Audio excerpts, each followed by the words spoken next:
人呢輩子無非就係4個字：錢、命、家、情。錢佢係啲乜嘢嚟呢？錢佢係我哋生活當中不可缺少嘅一部分。正所謂有錢走遍天下，冇錢寸步難行。雖然錢佢唔係萬能，但係冇錢亦都萬萬不能。所以冇錢係買唔到嘅嘢。錢佢雖然係好，但係唔係珍寶。再多嘅錢呢，你亦都買唔到真心，更加係換唔嚟健康。命佢係啲咩嘢嚟呢？命佢係一個人活着嘅根基，係一切嘅前提。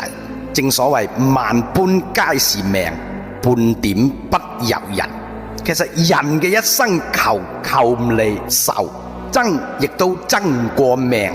其實好多時候到咗醫院，你就能夠體會得到，其實乜嘢都唔重要，唯有係命最值錢嘅。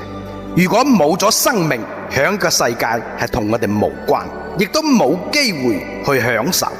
只有我哋嘅生命響度，先至能夠活好每一天。家又係啲咩嘢嚟呢？家佢係一個人嘅牽掛，係一個人內心深處最柔軟嘅地方。佢亦都係我哋每一個人靈魂嘅最終歸宿。家佢唔分大細，只要溫馨就好。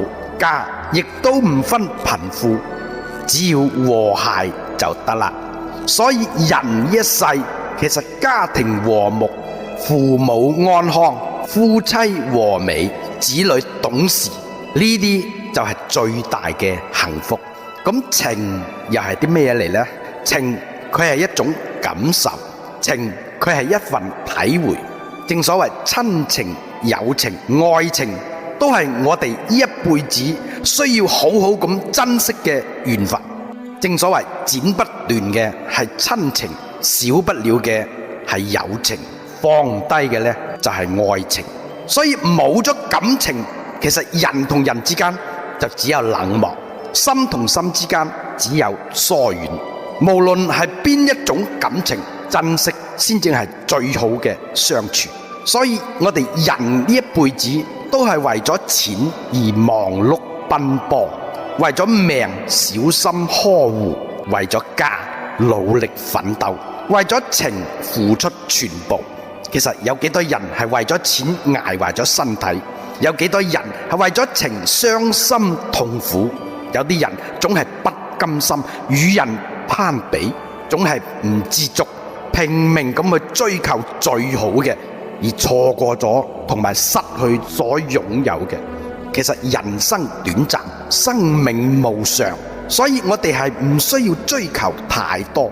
其實錢多錢少並唔重要，係富係窮亦都唔重要。最重要嘅就係我哋有一個健健康康嘅身體，家人和和睦睦，日子開開心心。